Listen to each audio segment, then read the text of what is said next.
Nessie came to me after being started on some therapy. She was found to have holes in her bones, which led to further testing, bone marrow biopsy and blood work, which showed that she had multiple myeloma.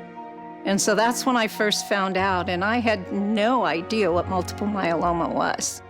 But it causes severe bone pain and bone lesions from head to toe. I had one of the lesions go through 80% of my femur.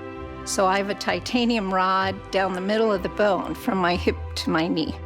The original treatment she was started on was some oral medication, some prednisone pills, and some other chemotherapy pills to help get her disease under control. And then she came to me to undergo a further treatment with high-dose chemotherapy and an autologous stem cell transplant, which is something that we do for patients with multiple myeloma to keep them in remission as long as possible. The stem cell transplant stopped the lesions, and I only had 2% myeloma cells. When I finished stem cell transplant, I entered the National Cancer Institute clinical trial.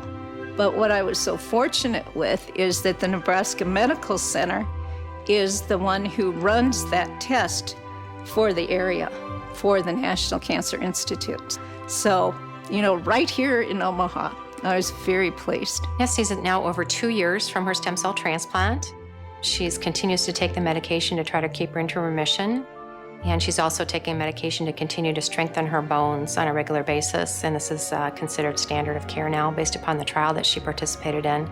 I'm also so happy to be with Dr. Julie Vose, who's known nationally in lymphoma and multiple myeloma. She is so very knowledgeable, and when you talk to her, you will know that. It comes across, and her sincerity and her concern for each patient. I just feel like I can ask her anything, and I will get the most up-to-date answer on what's going on as far as research. She's doing very well. Her disease is under control, and she's back to normal activities. Now I've been out of stem cell transplant almost 2 years and have really watched my diet, and I'm building up my immune system. She is just a delightful lady, and I can't tell you how nice it is to see her back to normal activity and enjoying her family.